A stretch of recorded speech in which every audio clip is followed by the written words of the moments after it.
கருப்பட்டி, கருப்பு உளுந்து சேர்த்து நம்ம உளுந்தங்களி தான் செய்ய போகிறோம். அவ்வளோ நல்லதுங்க இது.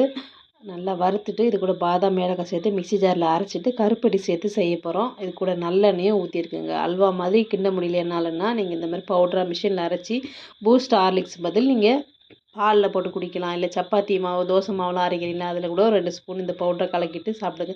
எப்படியோ உடம்புக்கு நல்லது. எந்த விதத்துலையாவது எடுத்துக்கோங்க. குழந்தைங்களுக்கும் கொடுங்க. கருப்பட்டி வந்து கொஞ்சம் ரேட்டு ஜாஸ்தி. அது டேஸ்ட்டு எப்படி இருக்குமோ நிறைய பேர் வாங்க மாட்டீங்க. ரொம்பவே ஆரோக்கியமானது, உடம்புக்கு நல்லது, எலும்புகளுக்குலாம் அவ்வளோ நல்லது. கண்டிப்பாக கருப்பட்டி மாதத்துல இந்த மாதிரி ஒரு கட்டியாவது வாங்கி கண்டிப்பாக யூஸ் பண்ணுங்கள். குழந்தைங்களுக்கு நம்ம நல்ல ஸ்கூலு, நல்ல படிப்பு, நல்ல துணிமணி எல்லாமே வாங்கி கொடுப்போம். அதே மாதிரி நல்ல ஆரோக்கியமான சாப்பாடுமே கொடுக்கணும். அதுதான் ரொம்ப முக்கியம் இப்போ இருக்கிற காலகட்டத்தில். எங்கே பார்த்தாலும் என்னென்னமோ நோய் வருது. முடிஞ்ச அளவுக்கு நம்மளால் எவ்வளோ குழந்தைங்களுக்கும் நமக்குமே சரி எவ்வளோ ஆரோக்கியமான சாப்பாடு எடுத்துக்க முடியுமோ அந்த அளவுக்கு எடுத்துக்கோங்க. பாய் ஃப்ரெண்ட்.